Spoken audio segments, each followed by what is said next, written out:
Good evening, everyone. Welcome to the National Press Club. My name is Carrie Douglas, and I'm the press secretary at the Swiss Embassy, and I'm also a member of the Book and Author Rap Committee here at the National Press Club. I'm really pleased to introduce to you this evening Mr. Anthony Sampson, who has just recently published the book Mandela, the authorized biography. But first, I'd like to just share with you some details of some upcoming book rap committee events that are coming up here at the Press Club. First, we have R.L. Stine will join us for our first children's book wrap this Saturday, and the book is Nightmare Hour. Then next week at the National Press Club is sponsoring the Australian Experience 1999. On Wednesday next week, we will host an Australian literature book wrap featuring Thomas Keneally among 4 other contemporary authors. Then on September 23rd, Susan Faludi will talk about her new book, Stiffed, The Betrayal of the American Man. John Kenneth Galbraith will join us on October 5th to talk about his book, Name Dropping. On October 20th, J.K. Rowling will be here for her latest book, Harry Potter and the Prisoner of Azkaban. And then on October 26th, we have Michael Lewis, who will discuss his book, The New Thing, A Silicon Valley Story. So for more information on some of those events, you can pick up the flyers just right outside the door there. So now let's get to what we're here for this evening. Mr. Sampson, and the book is Nelson Mandela, the authorized biography. Mr. Sampson has a reputation of being very keen and astute journalist who knows how to smell a story and then deliver a book just as the story becomes headline news. Mr. Sampson has excellent timing, as recognized by the release of 7 Sisters during the oil crisis and Moneylenders during the Third World debt crisis. Now we have something special, a book that reveals Mr. Sampson's passion for South Africa and his respect for a remarkable leader who has changed the course of South African history. It is clear Mr. Sampson caught the bug when he was editor of Drum magazine in 1951, and also when he gave a clenched fist salute to Mr. Mandela during the trial in 1964. Mr. Sampson has also known Mr. Mandela for almost 50 years. Mandela, the authorized biography, is extensive, insightful, and vibrant. Sampson delivers a perspective of Mandela, who has overcome many obstacles to achieve the moral success necessary to ensure the future of South Africa. Mandela is the story of a man of courage who breaks the system of apartheid with determination and political astuteness. To this day, Mandela greets people with a gentleness and serenity, even after 27 years in prison. Before he entered prison in 1964 at his trial in Pretoria, Mandela closed his defense statement with something I thought we should consider. During my lifetime, I have dedicated myself to the struggle of the African people. I have fought against white domination, and I have fought against black domination. I have cherished the ideal of a democratic and free society in which all persons live together in harmony and with equal opportunities. It is an ideal which I hope to live for and to achieve. But if needs be, it is an ideal for which I am prepared to die. Mandela, the authorized biography, is the story of his achievement. Mr. Sampson.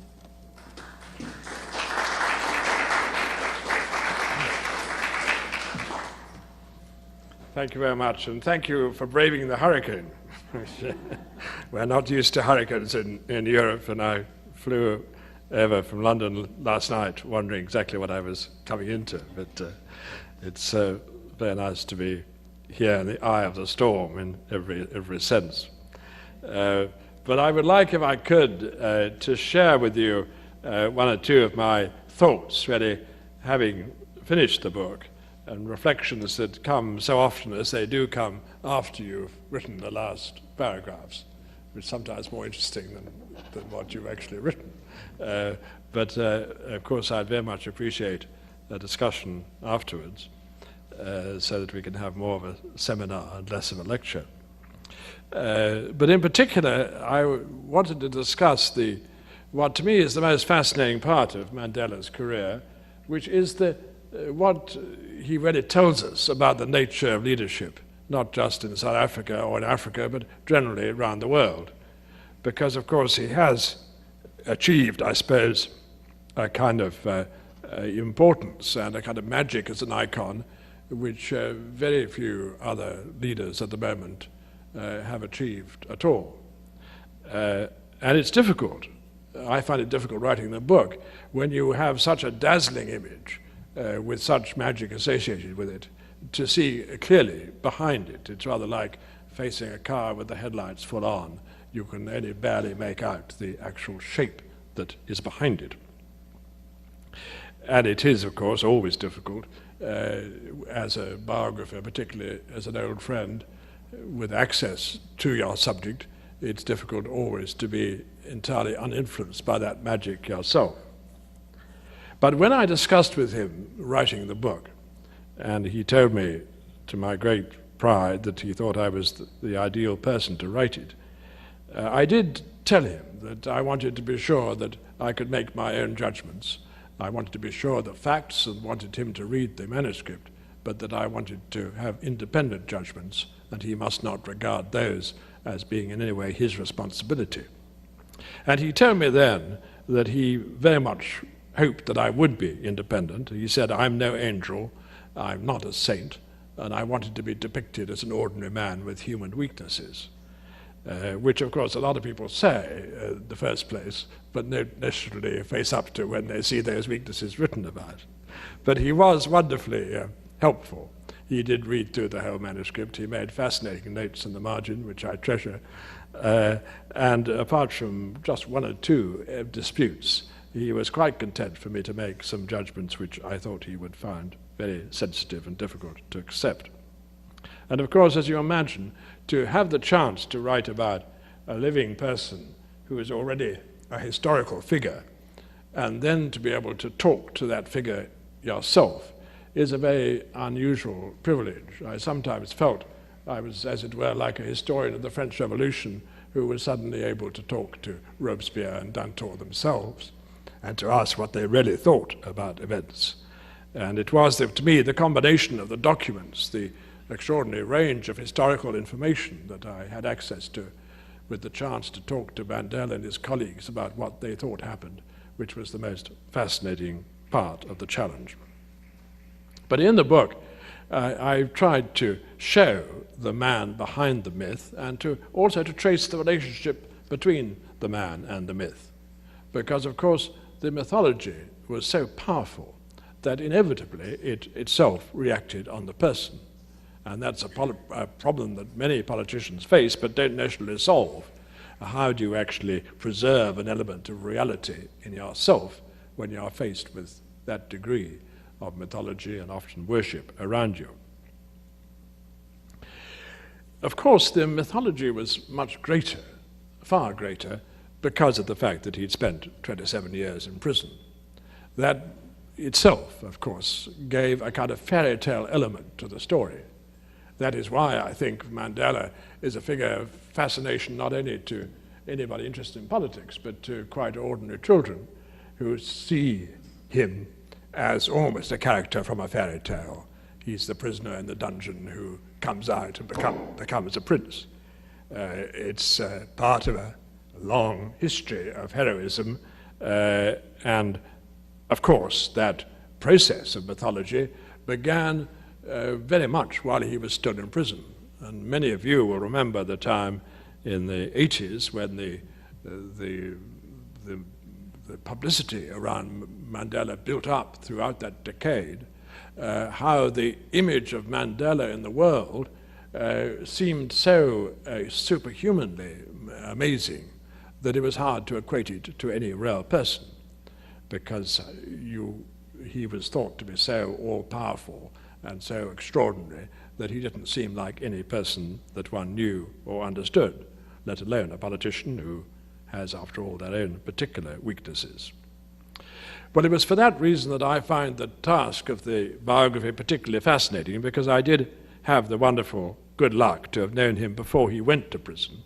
And to me, the most interesting challenge of the story was to portray Mandela before and after, and then to see the prison part of the story in that perspective and to see how far that changed him.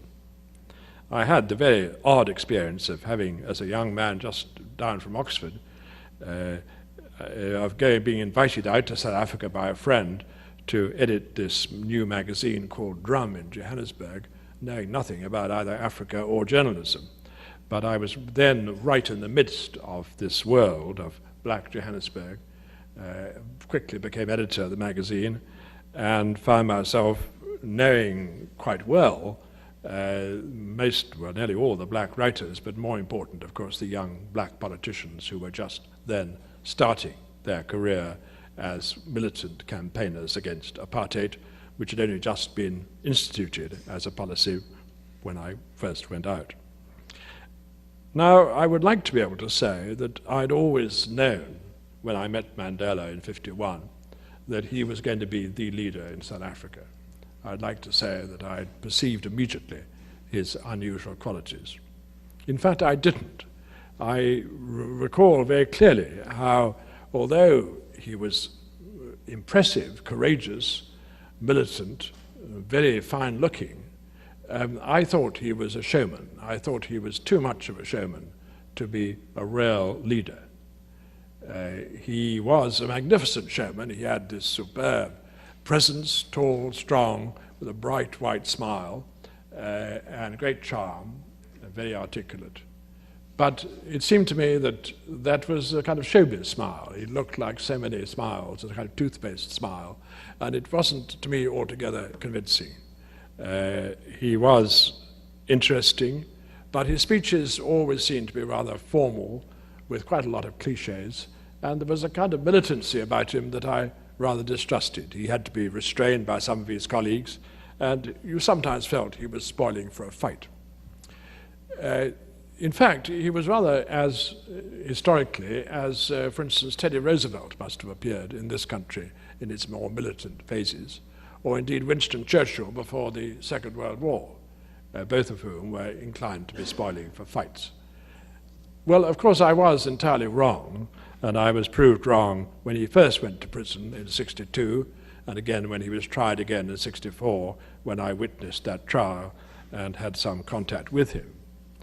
But what happened then, I think, at that point, of course, the speeches he made, part of which you've just quoted from, show absolutely clearly a man of tremendous maturity and thoughtfulness, who knew exactly what he was doing when he, in fact, challenged the government to send him to prison.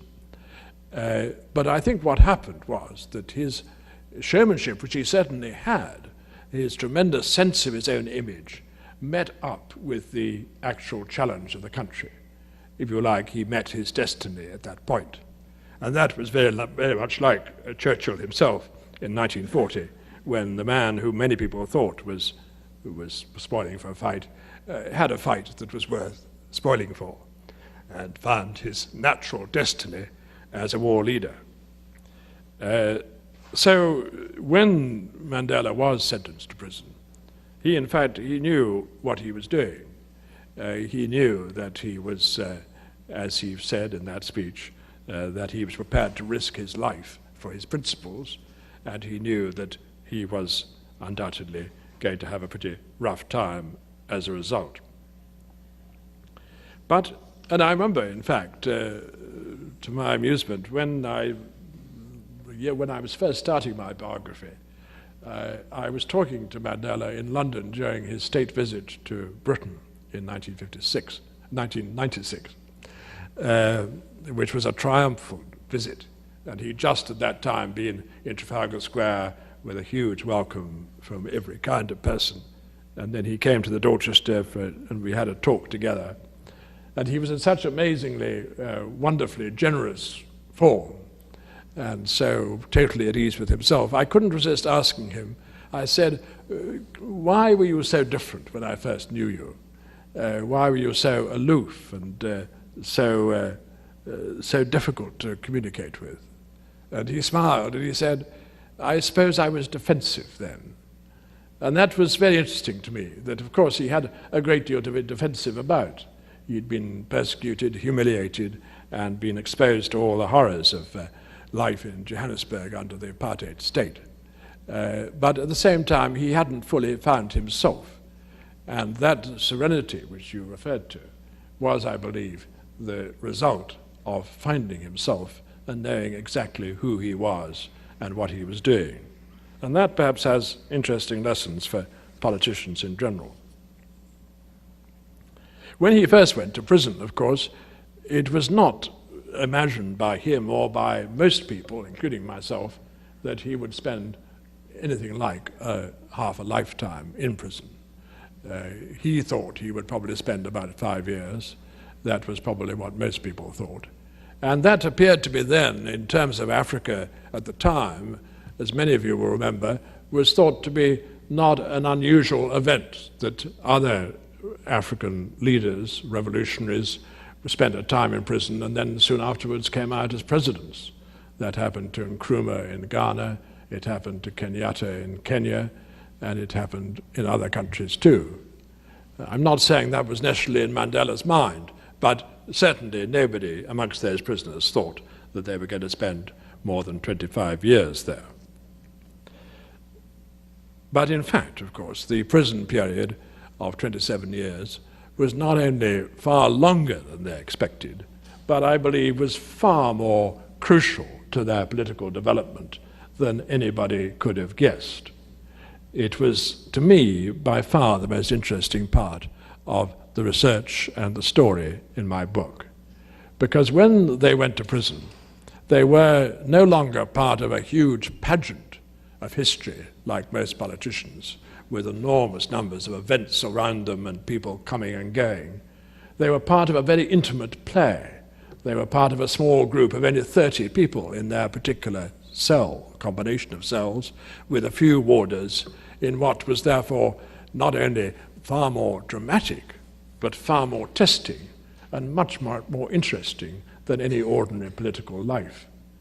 And to me, this is where the story ceases to be one about South Africa or about that particular time, but becomes a genuinely universal story, because how fascinating it is to know how a group of people can survive, can strengthen themselves, can interact over that enormously long period of time. To me, the most thrilling part was discovering not only Mandela's letters, of course, which I had access to from prison, and letters from many people to him in prison, but also the prison archives themselves, which I got inside, which showed the prison reports of what they thought about the prisoner, recording so clearly how, in fact, the tables were turning, how they were constantly amazed how this awkward prisoner could, in fact, get his own way, and how the warders were in many ways becoming dependent upon him, and how they were failing totally to rehabilitate him, in their phrase, in a way that would make him amenable to the ideas of the apartheid government. So this part of the story, I think, is what really explains that serenity, that extraordinary sense of peace that you find, that anybody finds when they meet him, and that ability to relate to other people of every possible kind. It is the, if you like, the kind of sophistication that would come from a very careful psychoanalysis, or the kind of training that sometimes managers are put when they become impossible to deal with, when they have courses in sensitivity training. But that extended over a very long period of time. And anybody would tell you that Mandela's ability to relate to any kind of person, and very often to persuade them and to make them understand him, is something that they've hardly ever found in a similar leader. But what was also most fascinating was that in prison he was able to more and more to communicate with the Afrikaner warders, many of whom came from the least privileged and most miserable backgrounds themselves. He was able to communicate with them, was able to help them, in some cases to get them educated in prison, but also to understand the workings of the Afrikaner mind. And this is a very interesting process, I think, that because he saw these people every day, he was able to understand the nature of their own nationalism, to see how the Afrikaners had built up their own dogma, their own dominating idea, in some ways similar to that of the Africans themselves, but with greater vulnerability. And he knew more about the Afrikaners in those years in prison than almost anybody had, in his movement or elsewhere had learnt in all the years outside. So that in fact the prison became a kind of microcosm of South Africa afterwards. And much of the philosophy and the technique of reconciliation and forgiveness was really formed by that relationship in prison. And as Mandela said to me, his great discovery in prison was realizing that you could not regard the Afrikaners or the warders as any kind of homogeneous block, that they were always individual people, and that you could communicate with those individual people as individuals. Can you hear? Shall I wait?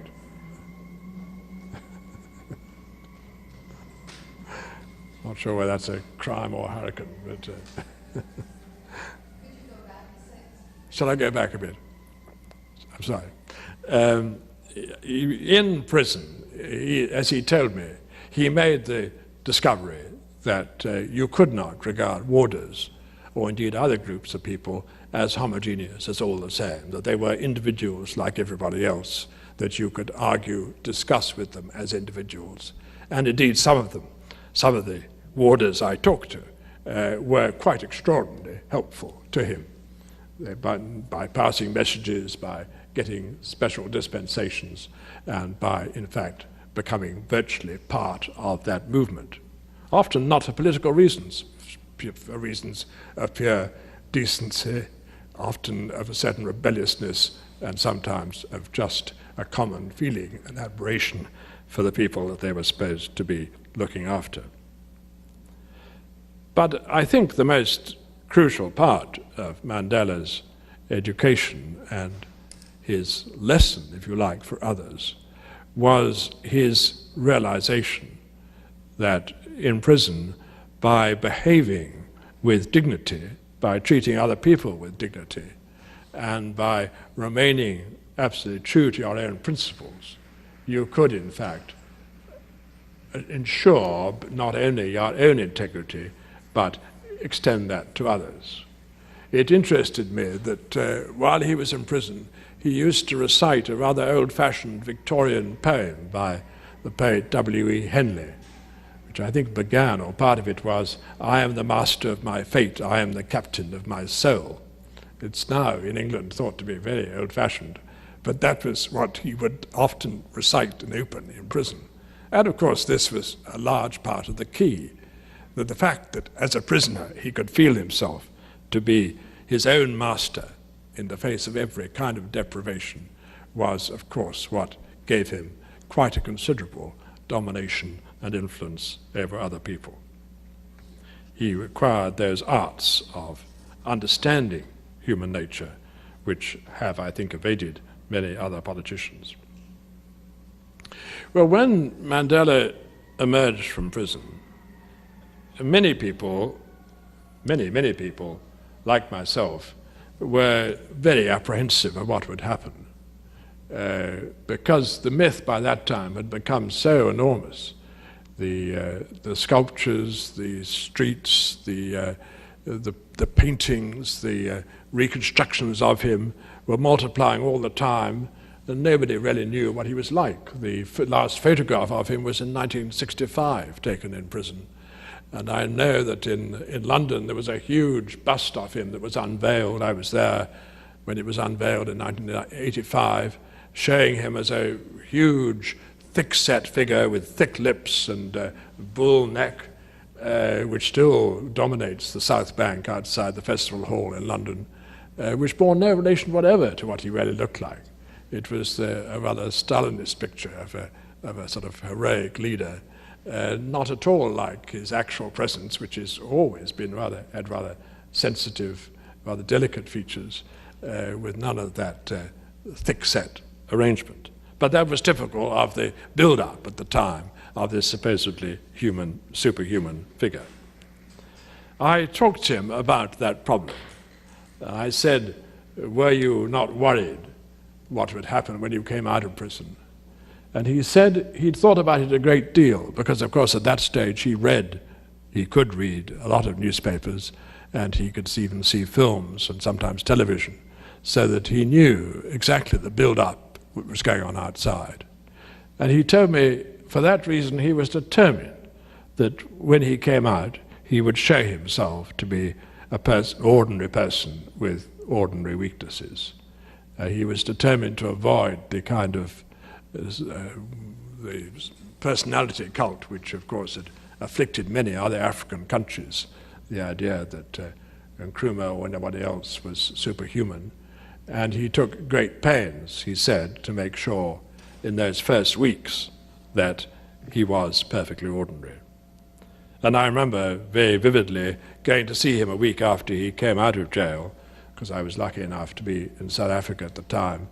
And there he was in the same house where I'd last seen him in Soweto, same small little matchbox house, very overcrowded, surrounded by people waiting to see him, with his wife, then wife, Winnie, acting apparently as the perfect housewife and helpmate, rather misleadingly.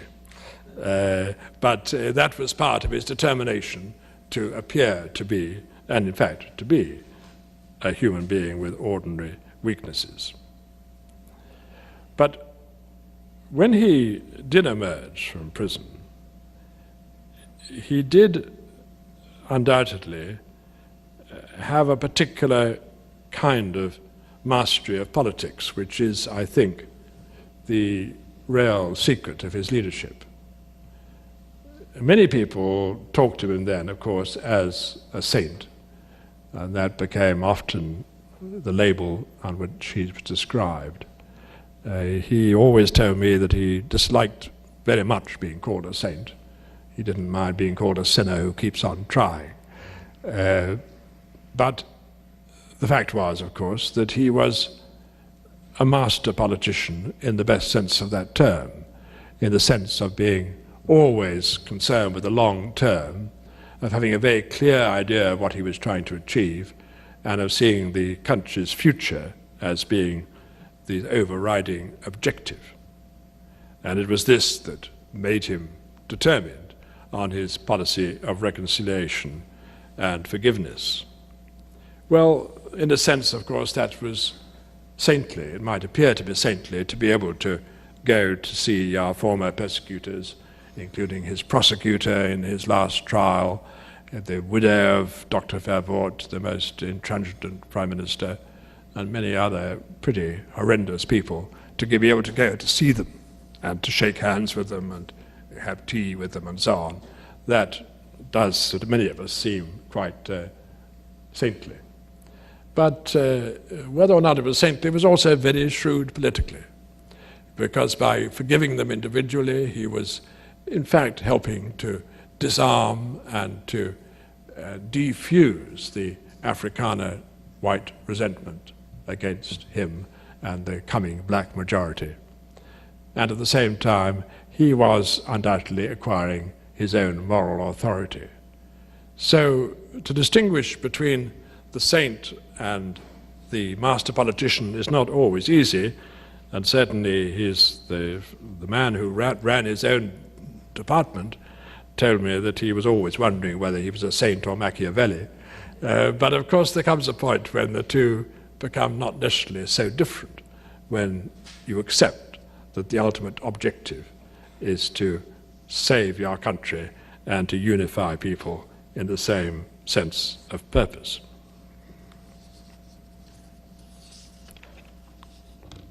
And of course, behind that wonderfully soft and welcoming style, he remained a very tough, even ruthless negotiator.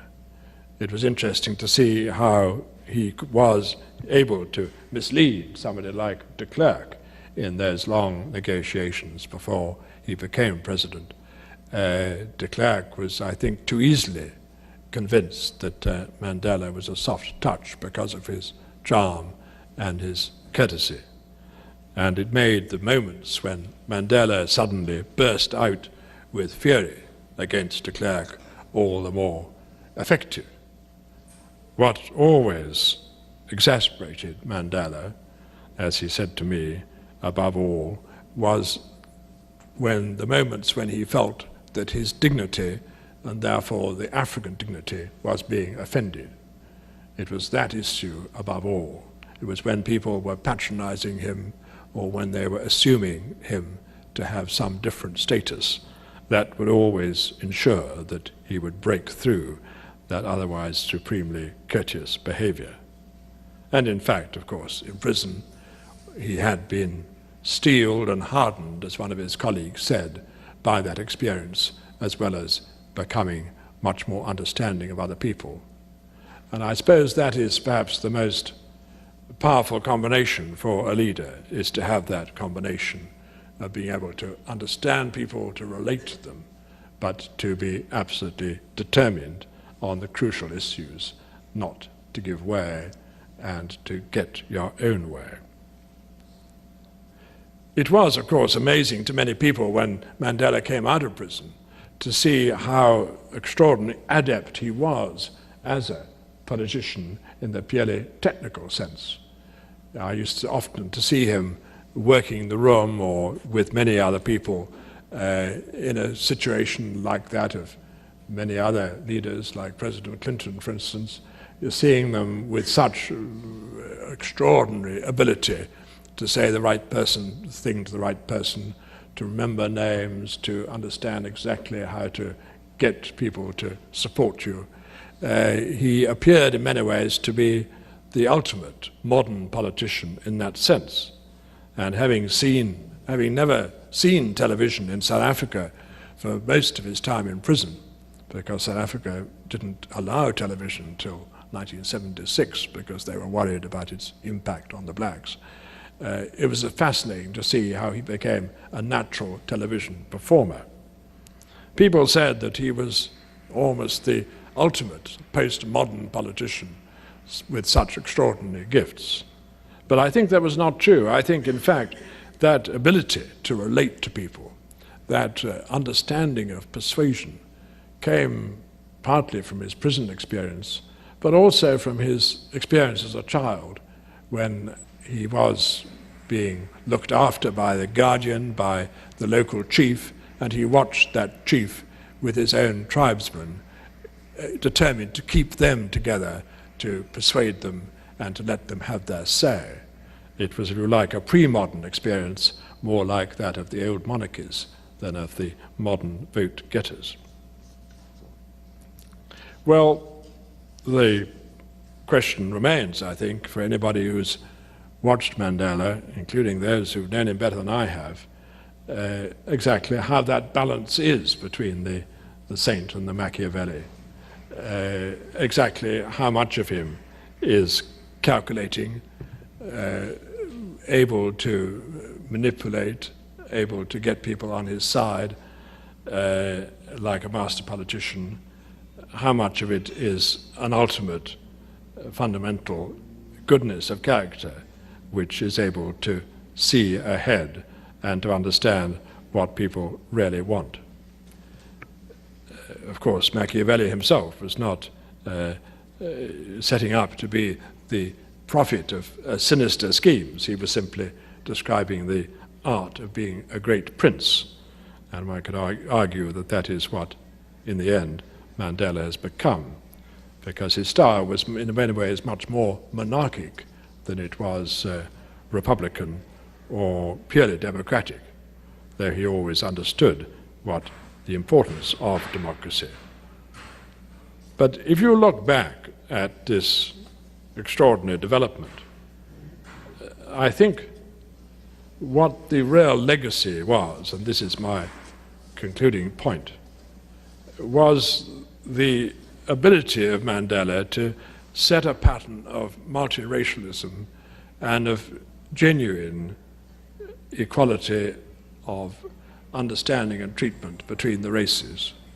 And what's so fascinating about his biography is to see how he developed from his interest, his loyalty to his local tribe in the Eastern Cape and his sense of his own tribal history. He developed from that into the understanding of Johannesburg and other people, other blacks in Johannesburg, as a leader of the African people in general, and then from that into realizing that the whites, Indians, and colored people were also part of that country and that they must be part of that single unity. It was, in passing, an ironical fact that he was taught that. The people who most made him realize the importance of that were the communists. It was a time when the other white parties accepted no black members at all. Only the Communist Party had black members and thus had a genuine multiracial approach. But in prison, I think he took that much further. He took that assumption of the equality, the non-racialism of South Africa, to a stage when it was hard to distinguish in his attitude between his own black African people and Indians and others. The fact that he was in the same prison cells of 30 people, there were Indians and coloreds who he became amongst his very closest friends, was part of that development, I believe. And what I think today is most remarkable about South Africa is that that multiracialism has become established as the pattern both of government and increasingly of society. That's what distinguishes it from most of the rest of Africa, and that is what gives Mandela such a tremendously important influence in the rest of the world. It's the extension, if you like, of his concept of dignity from his purely African context into humankind in general. And it's interesting in watching him to see how his attitude to people does not appear to change at all, whoever it is that he's talking to. It's a rather interesting experience to watch. So I believe that in that rather extraordinary story that I've had the privilege to try to record and to give, as it were, flesh and blood to, what is most fascinating, I think, in that whole development is to see the progress from the tribe, the relatively small tribe, into the whole world scene, which has given him that particular understanding. And if that is Machiavellian, then thank God for Machiavelli. Thank you. Thank you.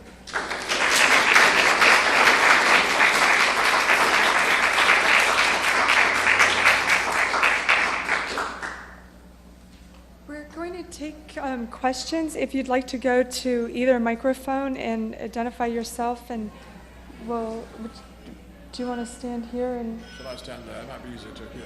That might be easier. Great. I think you can probably hear me from here. Because of the phone. In speaking of the mythology of leadership, it brings to mind how many women behind those very strong, powerful men. But you hadn't mentioned anything about his wife. And I'm wondering what that relationship might have been, because their philosophies must have been different. Well, I'm glad you raised that question, as I say. It was only for reasons of brevity, because of course, I knew all three of his wives, and that part of the story, in my book, it's the most fascinating, to me, subplot that there is. And at one point, I have to say, it was a rather embarrassing subplot, because when I started the book, Mandela's marital situation with Winnie Mandela was in ruins, and he was a very lonely man, and it was a very unhappy story to end with. And for me, as a biographer, it was a kind of miracle when Graça Machel appeared on the scene, and they had, in fact, extraordinary, in effect, a real, genuine love affair. But what was interesting, as I think you imply, was that he always had he was always attracted by strong women. He was attracted by women in general. I mean, he liked women in a very relaxed way, and a lot of women amongst his closest advisors, or were. But he was particularly interested in strong women. I think myself that this was linked, oddly, to his father's polygamy. His father had 4 wives, and he, as a child, was the only boy child at home, and spent very, very happy times with each of his mothers, as he called them. This gave him both a sense of great security, and confidence in their love. But at the same time, I think, made it very much easier for him to communicate very, very easily with women, which is, again, not always true of politicians.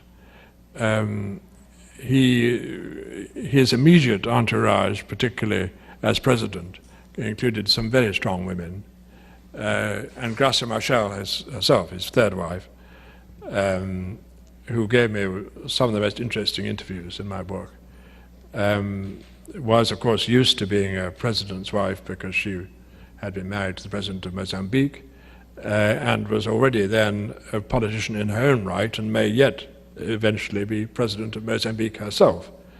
Well, that is, again, unusual to have that degree of strong, very strong political support from your wife and from women in general. The case of Winnie is, of course, it's a tremendously interesting story. I first knew her in the 60s, and I got to know her very well in the mid-80s, when I used to correspond and ring her up.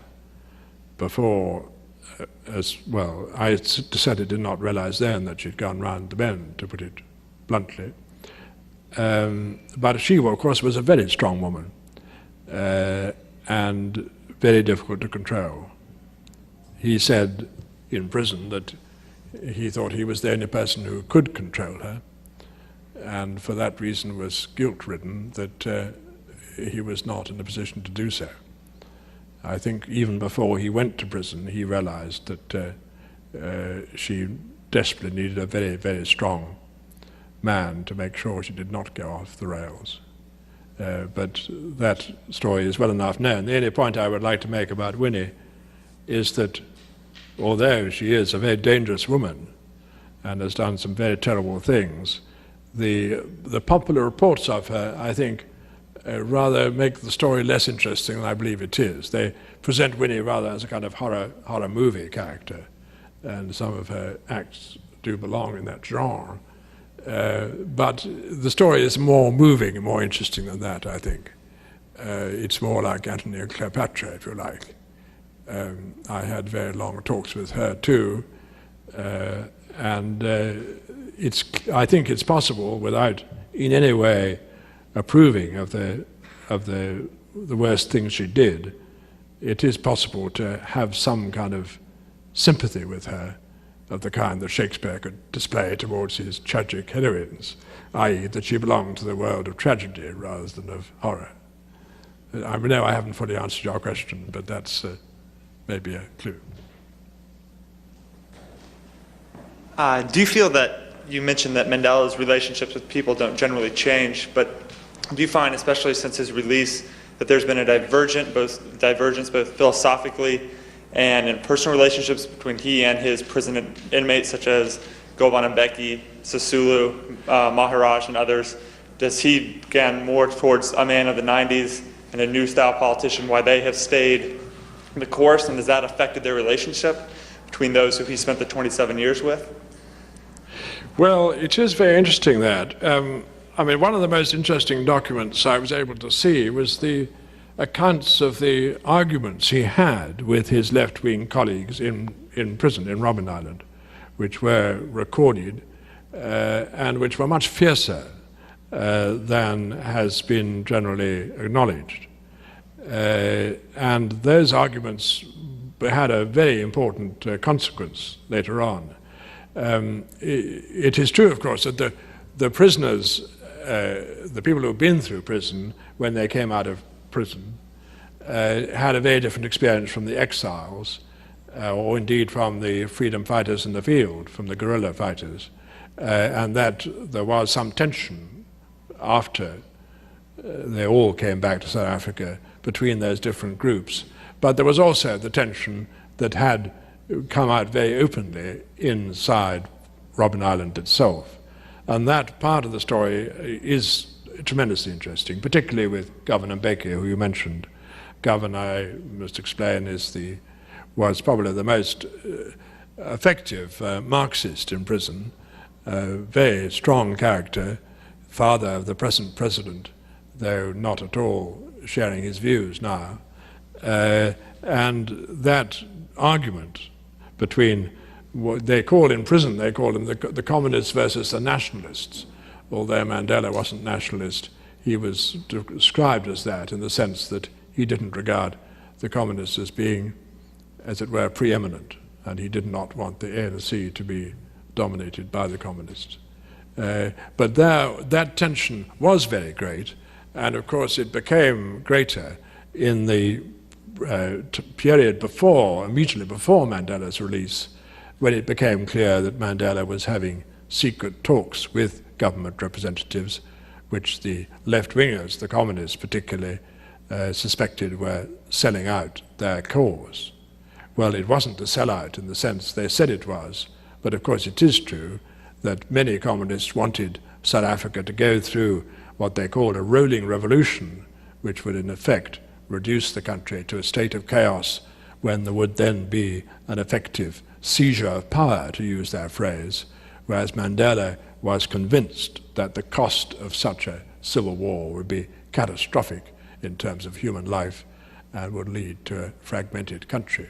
So that tension was very considerable, and beneath the arguments today, which remain, of course, that memory of the Robben Island experience remains very strong, but still rather discreetly discussed. And I was lucky to be able to break through part of that story. Of course, as you imply, there were many other divisions between prisoners and other sectors of the opposition at that time. I hope you'll forgive my ignorance, but I get by implication that his leadership has helped to overcome a racial problem. The question is his victory complete? Does he think so? Can the pattern of leadership be applied in other cases? If memory serves, George Bernard Shaw said the Irish haven't forgotten after 400 years. You have Bosnia and so on. So the implication of a pattern of leadership might give hope elsewhere, I don't know. Well, it's a crucial question. That's what I'm saying. Yes. It's a crucial question, isn't it? I have talked to both to Mandela and to the negotiators of the settlement in South Africa about the Northern Irish parallel. And they have, some of the negotiators have been to Northern Ireland, and both sides have been out of South Africa. Sadly, when the two sides came out of South Africa, they wouldn't agree to sit in the same room to hear Mandela talk. They had to have two separate rooms, which suggests your implied pessimism has good grounds. But I was interested that Cyril Ramaphosa, who was probably the most effective negotiator of the settlement, he said to me that part of the secret of the successful negotiations was the ability of the African side to understand, to empathize with the sufferings of the Afrikaners of the other side. And it was at the moment when the Afrikaners realized that their opponents or on the other side of the negotiation could understand their own grievances. It was a tremendous breakthrough. That was part of the secret, I think. At the same time, there was, I suppose, a sense of realism that existed in South Africa about the alternative, the realization that without a settlement, the future would be unthinkable or appalling. So I think myself, my own feeling is that in Northern Ireland, neither side have yet reached the stage when they can empathize with the other. And there is a tradition of vengeance and hatred which has not yet been overcome. But there is another belief that vengeance is not very deep in that African way of thinking. And that may also be true. But I think, as I think you do, that lesson is not easily applicable to all other countries. Or in the Balkans, I think, of course, the Balkan crisis had only emerged rather later, but that may be even harder to resolve. So I was wondering if you feel that Mandela himself now has any interest or willingness or desire to involve himself in other situations where he might serve as sort of a mediator. I was thinking specifically of the problems in Haiti. Haiti is a split country and they have all kinds of poverty and so forth. And I've always thought that if Mandela were interested in coming to Haiti and spending some time with the different factions, he might serve as someone who could be looked at and could be followed, and whose advice and so forth might try to resolve some of the frictions and the differences. Does he himself, or does he just feel that he's sort of done his thing and he's ready to retire now and sit back, or would he be interested in doing something in a sort of an active way? Well, it's I obviously I can't speak for him, but I know he has been asked to join other groups or occasionally to help to resolve questions. He has said, since he ceased to be president, or in the last few months anyway, that he doesn't want to be involved in mediation. But I don't think that necessarily is true. I think he may find himself involved. I think the experience with Gaddafi was interesting, particularly in this country, of course, it was interesting, because there, whatever you may think of Gaddafi, I believe myself that Mandela performed quite a useful function, particularly in bringing the suspects to trial, but also, I think, in terms of African diplomacy and bringing Gaddafi into being exposed to the rest of Africa, which he, up till then, had played a role in, but in a very, I think, irresponsible and mischievous way. What was interesting, and I did have quite long talks with the negotiator as well as with Mandela about the Gaddafi case. What was interesting to me was that it was clear that Mandela was the only person who was trusted by all sides in that negotiation. Gaddafi trusted him completely and virtually said at the end, look, I'm not sure whether I'm doing the right thing, but if you say that I am in handing over the prisoners in effect to your charge, then I will do it. It was interesting there, particularly because Mandela was able to do something that the UN could not do, because Gaddafi could not trust the UN, and Gaddafi felt the UN was too influenced by the United States, particularly, whereas Mandela had this completely independent presence and was a kind of one-man UN, which itself is quite interesting, I think, in terms of reflection of international diplomacy. And I think personally that ability to obtain trust, even if it's the trust of some very dangerous operators like Castro or Gaddafi, does remain a tremendously important factor in international diplomacy. So personally I rather hope that he does find himself involved in in further operations of that kind, either individually or I know he has been asked to join groups of eminent people who have been trying to provide this of troubleshooting role. If someone wanted him to be involved in Haiti, for instance, how would you approach Mandela? Are there people working with him, or is there Yes, he has now got his own Mandela Foundation with a group of trusted colleagues around him. And they have some kind of office and organization. I would guess they have quite a lot of approaches made to them of various kinds, and have to take care to sort out the serious from the unserious. But my own guess is that may evolve into a group that may be made use of. At this moment, Mandela is at, I believe, at Aspen, Colorado, taking part in some conference, which is not altogether separate from what we're discussing, but not as part of a formal group. So his interests in the international scene remain very great. And of course, as a matter of sensible precaution, he wants to avoid interfering with South African politics. So it makes him more inclined to interfere with other people's politics, to put it that way.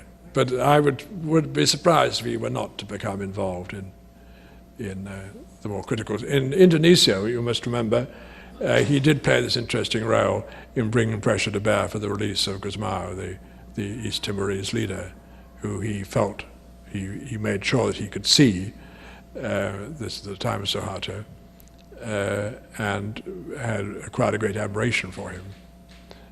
So he's rather enjoyed looking at other situations, but of course it's high risk. Mr. Sampson, my name is Russell Mokhyber. I edit a publication called Corporate Crime Reporter here in Washington, D.C. And I know that your previous books, in some of your previous books, you've dealt with the excesses of corporate capitalism. In flipping through your book, I noticed that there's been some criticism of Mandela as being too cozy with big business in South Africa. And you quote a deputy minister as telling a group of black businessmen not to be shy about becoming filthy rich. And I was wondering if you could elaborate a little bit on Mandela's view of business throughout his career, and how Mandela South Africa is dealing with big business corporations. Well, it's an extraordinary story. I asked Mandela once what contacts he'd had with businessmen before he went to jail. And of course, even before that was before 1962, when he was already, after all, quite well known. And he said just one contact. And that was when he went to see Harry Oppenheimer, who was then the most powerful businessman, the chairman of Anglo American, for some money, some help with transport for a conference. And Oppenheimer told Mandela that he felt he couldn't give money to the ANC because he didn't think that they were going to win out over the other party, the PAC, which had just been formed, which was an interesting misjudgment. Curious enough, I saw Oppenheimer only a few weeks after Mandela told me that, and he corroborated pretty well the story himself. I say that simply to show how little Mandela had any contact with business at all. And as he said to me, his experience up till that point had been entirely from the other side, from trade unions or from black workers. But I think when he came out, my own feeling is that he could be rather naive about big business. I think, as he said to me, he had to feel grateful to them because whenever he asked them for anything in terms of money for clinics or for schools or anything, specific projects, which was always his particular concern, they always gave him what he asked for. And so how could he not appreciate that? I think many of his colleagues, and I would share their concern, feel that that was rather a naive view of big business, that you can't necessarily see them in terms of specific projects. And I think in other ways they were often rather exploiting positions and sometimes not altogether honest in the way they presented it. Specifically, I think the pressure for South Africa under Mandela's presidency to relax all exchange controls and to allow the free flow of capital and to dismantle all their previous structure on the basis that was the only way you would attract large sums of capital. I think that was not all that sensible advice, personally, because the flows of capital, as we know, are so rapid and so dangerous for a developing country that you have to be fairly careful about that. And of course, very little capital has actually flown into South Africa anyway. So you could say that he was rather misled on those grounds. But to go back to your question, I think in his presidency, Mandela, he perhaps relied a bit too much on the advice of big business people. He acquired a great respect for business leaders, many of them fine people, one or two of them I think not quite so fine. And of course it is a situation in which people can exploit the position and have sometimes not been altogether constructive in their suggestions. But I argued about this with him, and he strongly rejected my belief that he had been naive and said that they had, after all, given him what he'd asked for. Just as a follow-up, was there backlash to the kind of statement that the trade minister made to encourage black businessmen to not to be shy to become filthy rich? Yes, I'm glad to say there was. That remark that was made by, I think, a junior minister, I think, the filthy rich remark, which was a very silly thing to say, did lead to a debate in which I think Mandela did, not in so many words, but did totally dissociate himself from it. Certainly Thabo Mbeki did. But of course that did reflect the problem of what was an incredibly rapid transition.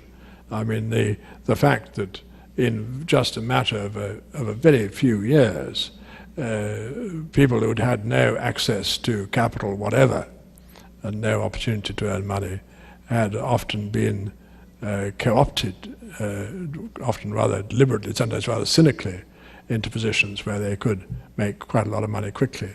This could create considerable confusion about the values of money and being filthy rich.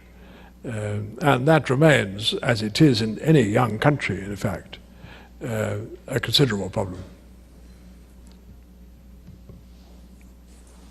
Perhaps coming to the question of leadership, the new leadership in South Africa, could you comment a little bit on how Mandela made this decision or was involved in this decision to have Thabo Mbeki as the next president as opposed to someone like Cyril Ramaphosa, and how perhaps that links into the question of Machiavelli and certainly the perception that Thabo Mbeki doesn't have a lot of the characteristics you've been dwelling on Madiba having picked up in his prison years, for example. And at the same time, the fact that perhaps some of the criticism of him as a leader has been his inability to be tough on crime and corruption, for example. And what your view is then of the next few years of leadership and the process of getting there and how these factors played into that. Broad question, but some comments would be appreciated. A lot of questions. Well, the election of Thabo Mbeki, he told me with surprising candor what his attitude was there, because what he said was that he did have some worries about Thabo Mbeki as when he was first made deputy president, which of course meant very likely that he would become the successor and president as he did. And Mandela said that he had worry particularly that Thabo was, like many of the other African leaders, was a causa, and that would increase the worries that the government was dominated by a single tribal group. Whereas, of course, Cyril Ramaphosa, who was the main rival, came from a small tribe, from the Venda, and could perhaps play a more equalizing role between the other tribes. And Mandela went on to say that while he had reservations, in fact, it was decided not by him. It was decided by a group of ANC leaders and leaders of the trades unions and of the Communist Party. And those all three favored Thabo Mbeki. So he abided by the decision, and he used the phrase to me, without making my own views known.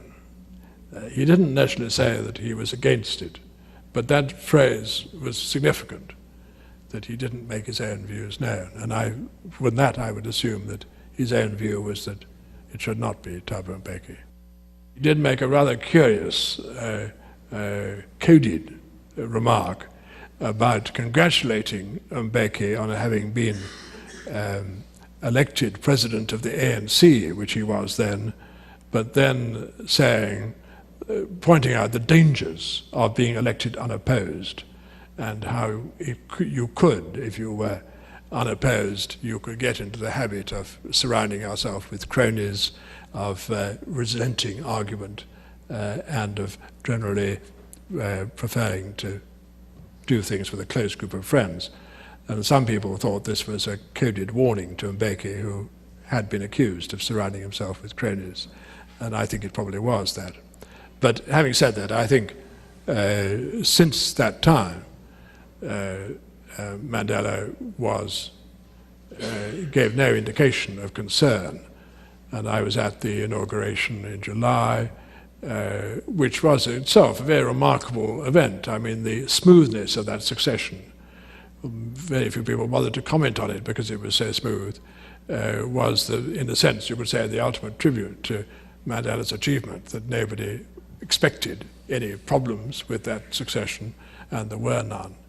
There was some raillery, there were some jokes between Mandela and Mbeki, which might suggest a certain tension, but they were done in such good humor that it was difficult to say that.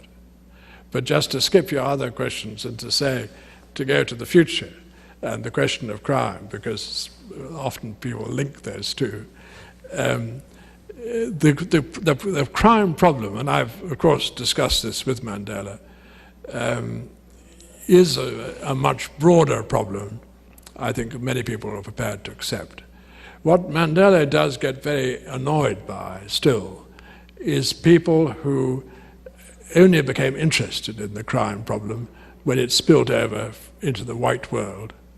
Because the crime in particularly in black Johannesburg, was always horrendous. The first article I ever wrote about South Africa in 1951 for the magazine Drum, before black writers took over, was an article about crime on the reef, showing that it had the worst crime record of any country in the world. That was black Johannesburg, and most of the crime was, of course, in the black townships. It was only when that crime began to impact on the white suburbs that this enormous publicity occurred. Of course, crime has got worse, but not as much worse as people assume. And the problem, in the meantime, is far more difficult, I believe, to resolve than people fully recognize. The problem of a corrupt police force is probably the worst part, which is common to, say, Russia or Latin American countries which have been dictatorships. You have the same pattern. When you have an autocratic regime, the police are corrupt, they're badly paid, they're used to torture and interrogation rather than catching criminals. And as soon as you liberalize, criminals have a wonderful opportunity to rush into the country and to organize syndicates because the police are so weakened and the laws are liberalized in a way that makes it harder to get hold of them. Well, I think myself that Mbeki is probably more realistic about this than Mandela was. I think Mandela, I think it said or implied that Mandela was too weak on that question. And I think that may be true. Mbeki has shown signs of being tougher, but I think a lot of what is happening, one of the most crucial things that are happening, are in fact behind the scenes, and include international cooperation, which may be the most important part of the story. I know, for instance, that in Mbeki's talks with Al Gore here, they have this own special bilateral group. The question of getting support from the FBI and for the technology and systems that go with it has been a very important part of the agenda.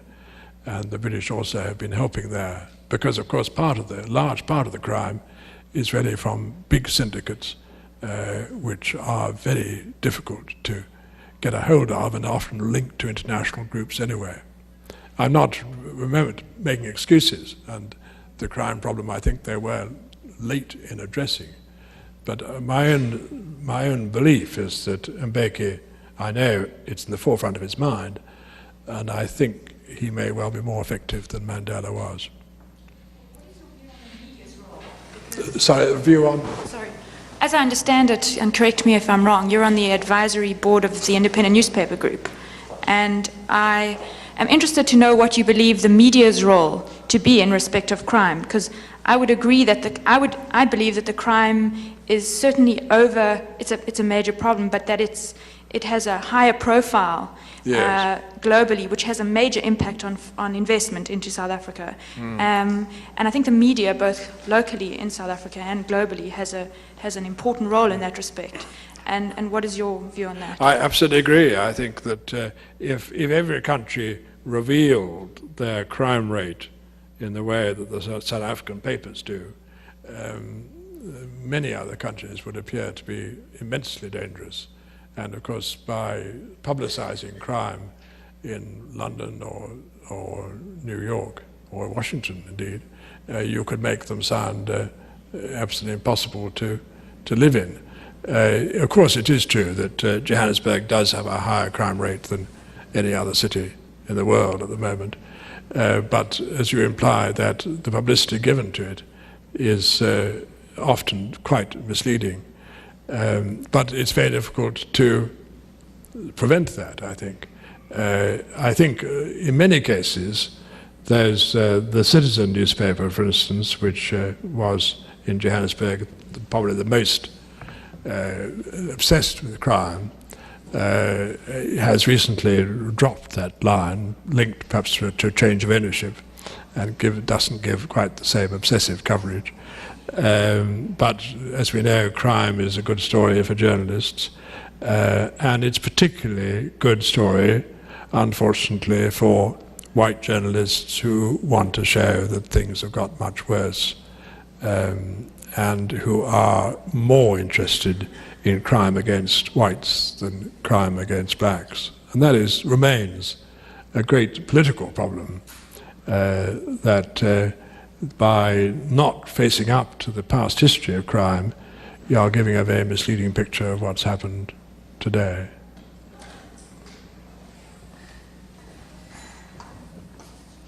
Mr. Sampson, thank you very much for joining us this evening and sharing your experiences and also your new book. On behalf of the National Press Club, we have a token of our appreciation. It's the National Press Club mug. And all honored guests and speakers receive that, kings and heads of states and everyone. So thank you very much for joining us this evening.